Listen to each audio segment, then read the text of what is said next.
అందులో పెద్ద స్పెషల్ ఏం లేదు. బట్ కరోనా టైంలో ఇంట్లో పిల్లలు కూడా వదిలేసినా కూడా అందరినీ ఆదుకొని ఆ రోజు మీరు నిలబడ్డారు. మీరు, మేము కానీ, డాక్టర్లు కానీ, ప్రపంచం అంతా. అందుకు ప్రతి ఒక్కళ్ళు కూడా మనందరికీ రుణపడి ఉండాలి అనేది నేను చెప్తా ఉన్నాను. ఇవన్నీ పోతే జనరల్గా ఈ సమావేశాలు ఏంటివంటే మీ బాధలు, మీ సమస్యలు.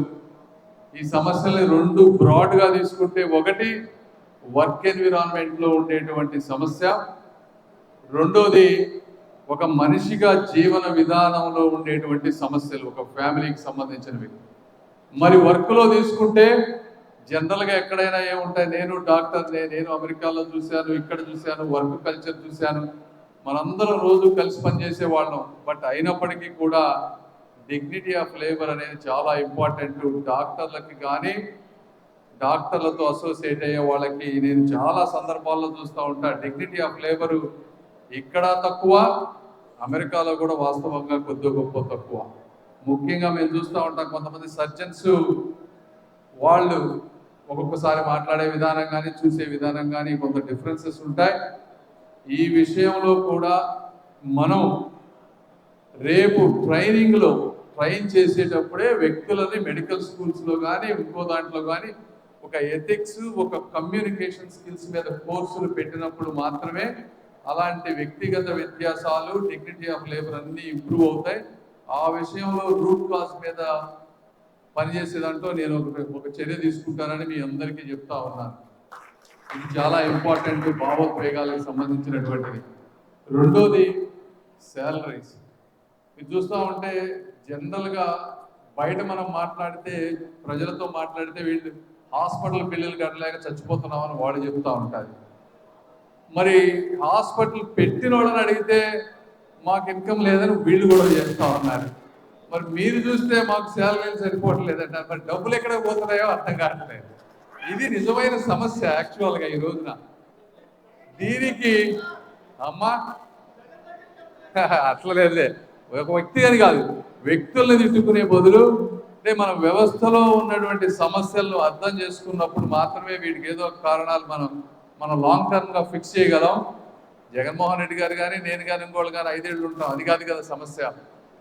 ఇప్పుడు నాకు అనిపించింది ఏంటంటే, ఎక్కడ చూసినా ఈ ల్యాండ్ రేట్స్ విపరీతంగా పెరిగిపోయి హాస్పిటల్ ఒకటి బిల్డ్ చేయాలంటే కాస్ట్ బాగా పెరిగిపోతుంది. చాలా ఎక్విప్మెంట్ ఇంటర్నేషనల్గా మనం ఇంపోర్ట్ రావాల్సిన అవసరం, దానికి ట్యాక్సెస్ కట్టడంతో హాస్పిటల్ మేనేజ్మెంట్స్ అప్పులు తీసుకొచ్చి ఆ వడ్డీలు కట్టలేక మీకు జీతాలు ఇవ్వలేక ఈరోజు ఉన్నటువంటి పరిస్థితి. ఇది రూట్ కాజ్ అని నేను అనుకుంటా ఉన్నా.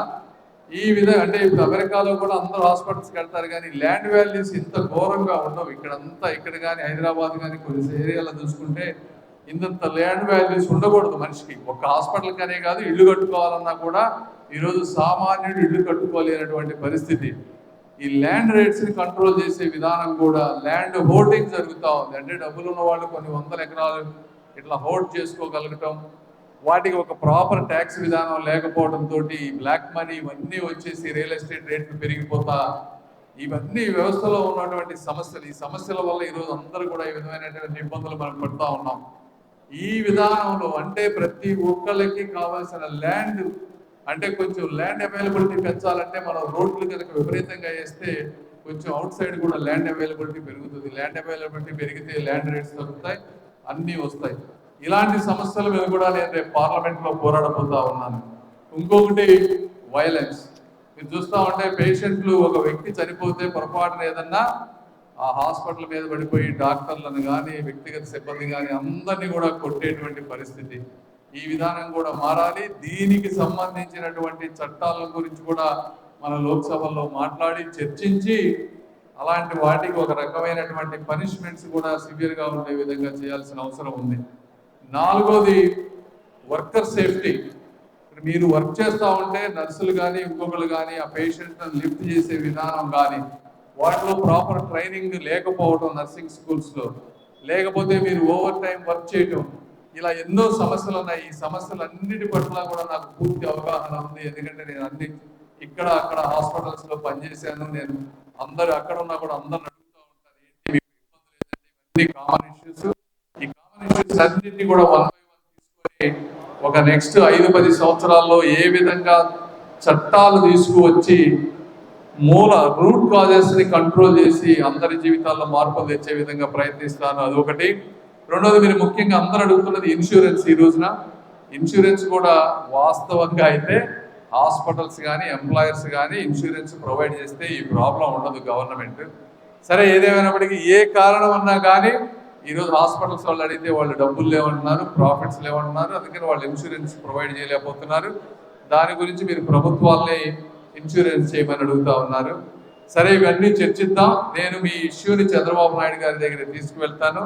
ఇది టెంపరీగా సాల్వ్ అవుతుందని నేను కన్నా దీన్ని లాంగ్ టర్మ్లో ఎలా చేయాలి అనేదే ఇక్కడ చాలా ముఖ్యం. ఎందుకంటే ఏ మనిషి కూడా కష్టపడి పనిచేసేవాడు పిల్లల స్కూల్ గురించి ఆలోచించకూడదు, హాస్పిటల్కి వెళ్ళాలంటే ఆలోచించకూడదు, ఆరోగ్యం గురించి ఆలోచించకూడదు. ఈ 3 కనుక చేయగలిగితే ఏ ప్రభుత్వం అయినా వాళ్ళ జీవితంలో సక్సెస్ అయిపోయినట్టే అనేది నా ఒపీనియన్. ఇవి కూడా ఈరోజు మనం చూస్తూ ఉంటే గవర్నమెంట్ స్కూల్స్కి వెళ్తే ప్రభుత్వాలు వేల రూపాయలు ఖర్చు పెడుతున్నాయి, అక్కడేమో క్వాలిటీ ఎడ్యుకేషన్ దొరకట్లేదు. మళ్ళీ ప్రైవేట్ స్కూల్స్కు పంపించాల్సి వస్తుంది. ప్రైవేట్ స్కూల్స్కి పంపిస్తే బస్సు దగ్గర నుంచి అన్ని విపరీతమైన ఖర్చు. స్కూలు కనుక correct quality education free school చేయగలిగితే విపరీతమైన భారం తగ్గిపోతుంది ప్రతి మధ్యతరగతి వ్యక్తి. ఇళ్ళు కూడా మరి ఇంత రేట్లు కాకుండా కొద్దిగా తక్కువలో మిడిల్ క్లాస్ వాళ్ళు కనుక కట్టుకోగలిగే విధంగా చేస్తే ఆ రెంట్లు కూడా లేకపోతే అది సగం భారం పోతుంది. మూడోది హెల్త్ ఇన్సూరెన్స్. ఈ హెల్త్ ఇన్సూరెన్స్ను కూడా చక్కగా అంటే ఒక్కొక్క నియోజకవర్గాన్ని ఒక లార్జ్ యూనివర్సిటీ హాస్పిటల్స్ అన్ని సబ్ స్పెషాలిటీస్ ఉండే విధంగా పెద్ద పట్టణాల్లో పెట్టాల్సిన అవసరం ఉంది. అవి పెట్టి కాస్ట్ కనుక తగ్గించగలిగితే, ఈ మూడోది కనుక సాల్వ్ చేయగలిగితే మిగిలిన ఏ వ్యక్తి అయినా కూడా సామాన్య జీవితంలో ప్రశాంతంగా బతకగలుగుతారు. అలాంటి విజన్ ఉండి అలాంటి వ్యక్తులు చేయగలిగేటువంటి దానికి నేను ముందుండి ప్రభుత్వాలకు కానీ చంద్రబాబు నాయుడు గారికి కానీ కేంద్ర ప్రభుత్వాల్లో కానీ ఈ ఇష్యూస్ మీదే నేను నిరంతరం ఫైట్ చేయబోతా ఉన్నాను. వచ్చే 10 సంవత్సరాల్లో తప్పకుండా ఈ గుంటూరు చుట్టుపక్కల ప్రాంతంలో వాటిలో ఎంతో కొంత మీరు మార్పు చూస్తారు రాబోయే రోజుల్లో. ఇవన్నీ కాకుండా గవర్నమెంట్ పరంగా తీసుకోవాల్సిన మినిమం మీరు అన్నట్టు గంజాయి, మందు. ఈ రోజున మీరు కూడా పొద్దున 8 గంటల నుంచి వెళ్ళిపోతారు, పొద్దున్న ఇంట్లో వెళ్ళిపోయి వర్క్ చేసుకొని సాయంత్రం ఎప్పుడో వస్తారు, వచ్చాక వంటలు వండుకుంటా బిజీగా ఉంటారు. ఆ పిల్లలు ఎడిపోతున్నారో తెలియదు, ఏమి తాగుతున్నారో తెలియదు, ఏమి తింటున్నారో తెలియదు, ఎవడు ఏ చాక్లెట్ల రూపంలో గంజా ఇస్తున్నాడో తెలియదు. తల్లిదండ్రులు చూసుకోలేనటువంటి పరిస్థితి, చాలా హృదయ విదారకమైనటువంటి సిచ్యువేషన్ నాకు అర్థం అవుతుంది. ఎందుకంటే నేను కూడా పిల్లలు ఉన్నటువంటి వ్యక్తిని, రోజు పిల్లలు స్కూల్కి వెళ్తే ఏ రోజు ఎలా వస్తారో తెలియని ఆవేదనతో ఉన్నటువంటి వ్యక్తిని. కాబట్టి లోకేష్ గారు కూడా ఇదే ఆలోచనతో ఉన్నారు. కంపల్సరీగా గంజాయిని మాత్రం కంట్రోల్ చేస్తామని మీ అందరికీ తెలియజేసుకుంటున్నాను, మాట ఇస్తా ఉన్నాను. ఒక పోలీసు వ్యవస్థ కానీ అధికారులు కానీ నిజంగా తలుచుకుంటే గంజాయి కాదు దేన్నైనా కూడా 48 గంటల్లో మనం కంట్రోల్ చేయగలం. కానీ ఈరోజు వ్యవస్థలన్నీ కూడా నాయకుల దగ్గర నుంచి మొత్తం అవినీతిమయం అయిపోయారు. కాబట్టే ఈరోజు ఇంతటి గంజాయి ఉంది. ఎందుకంటే జగన్మోహన్ రెడ్డి గారు వ్యవస్థలన్నిటినీ వాడి ప్రతిపక్షాల మీద ఉన్న కేసులు పెడతారు, చంద్రబాబు నాయుడు గారి మీద కేసులు పెడతారు, కానీ ఆ వ్యవస్థల్ని గంజాయి కంట్రోల్ చేయడానికి మాత్రం వాడలేనటువంటి దుస్థితిలో మనం ఈరోజు ఉన్నాం. ఏదేమైనప్పటికీ మీరందరూ ఇక్కడ కొంతమంది ఆయన అభిమానులు ఉన్నారు కాబట్టి నేను మిమ్మల్ని బాధ పెట్టదలుచుకోలేదు. నేను ఒక్కటే కోరుకునేది, మీకు పోటీ చేసే వ్యక్తులు మాధవి గారు ఉన్నారు, రజనీ గారు ఉన్నారు, నేనున్నాను, కిలారి రోసే గారు ఉన్నారు.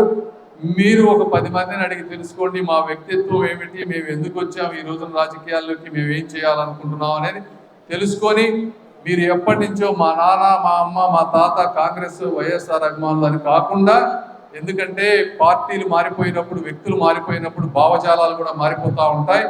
ఫ్రెష్గా ఇంకొకసారి ఆలోచన చేసి ఇద్దరికి ఉన్నటువంటి డిఫరెన్సెస్ ఏంటి, మీకు ఎవరు మేలు చేస్తారో తెలుసుకొని వాళ్ళకి ఓటు వేయాలని మనస్ఫూర్తిగా కోరుకుంటూ ఈ అవకాశం ఇచ్చిన మీ అందరికీ కూడా హృదయపూర్వక కృతజ్ఞతలు తెలుసుకుంటూ సెలవు తీసుకుంటున్నాను. Thank you. TDP, BJP, Janasena మిత్రపక్షాల కూటమి తరపున గుంటూరు పార్లమెంట్ సీటుకు పోటీ చేస్తున్న పెమ్మసాని చంద్రశేఖర్ గారికే ఓటు వేద్దాం. మన గుంటూరుని గెలిపించుకుందాం.